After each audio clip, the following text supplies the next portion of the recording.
Asia Timur memanas. Jepang dan Cina lagi panas. Situasinya bukan cuma protes diplomatik biasa. Kali ini Cina benar-benar bereaksi keras. Dalam hitungan jam, lebih dari 500.000 tiket penerbangan dari Cina ke Jepang langsung dibatalkan. Industri pariwisata Jepang rontok, proyeksi kerugian tembus triliunan yen. Semua ini dipicu satu kalimat dari Perdana Menteri Sanae Takaichi. Ia menyebut potensi konflik Taiwan sebagai survival threatening situation. Buat Jepang ini cuma sinyal kewaspadaan. Tapi buat Beijing, kalimat itu seperti deklarasi bahwa Jepang siap masuk perang. Dan untuk memahami kenapa respon Cina setajam itu, kita harus mundur jauh ke akar sejarahnya. Ribuan tahun lalu, Jepang adalah murid yang tekun.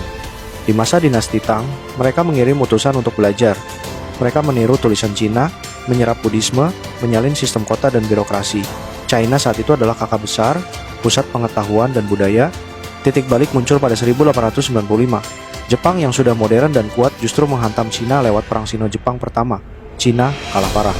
Dalam perjanjian Shimonoseki, mereka dipaksa menyerahkan Taiwan kepada Jepang. Buat Cina ini kehinaan nasional. Buat Jepang ini batu loncatan untuk menjadi kekuatan Asia. Selama 5 dekade berikutnya, Jepang membangun Taiwan sebagai koloni modern. Mereka bangun rel kereta, sekolah, dan industri. Ikatan emosional terbentuk antara Jepang dan Taiwan. Dan di mata Cina, itu adalah luka yang tidak pernah sembuh. Lalu 1937 datang. Invasi Jepang ke daratan Cina berubah menjadi tragedi. Insiden Nanjing meninggalkan trauma kolektif yang masih diwariskan hingga hari ini. Jadi ketika di 2025 PM Takaichi bilang Jepang siap melindungi Taiwan, Beijing tidak melihat tetangga yang peduli. Mereka melihat bayangan penjajah lama yang kembali. Sekarang bayangkan skenarionya. Kalau Cina benar-benar menyerbu Taiwan dan Jepang ikut terlibat, apa yang terjadi? Secara teknis, militer Jepang memang telah dilemahkan atau didemilitarisasi oleh Amerika pasca kekalahan 1945. Konstitusi mereka melarang perang ofensif.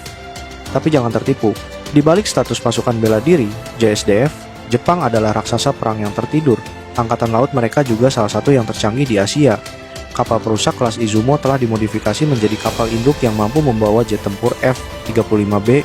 Jiwa Bushido mungkin sudah lama dikubur, tapi teknologi mereka juga sangat mematikan. Jangan lupa Amerika, ada 50.000 tentara Amerika yang tinggal di Jepang. Komitmen mereka di pasal 5 jelas, jika Jepang diserang karena bantu Taiwan, pangkalan Amerika pasti kena. Begitu itu terjadi, Amerika wajib membalas. Titik itu bisa jadi pemicu Perang Dunia III. Dengan sejarah sepanjang ini, menurut kamu wajar nggak kalau Cina masih menyimpan dendam yang belum selesai? Tulis pendapat kamu di komentar. Like, share, kalau makin paham, follow buat wawasan lainnya.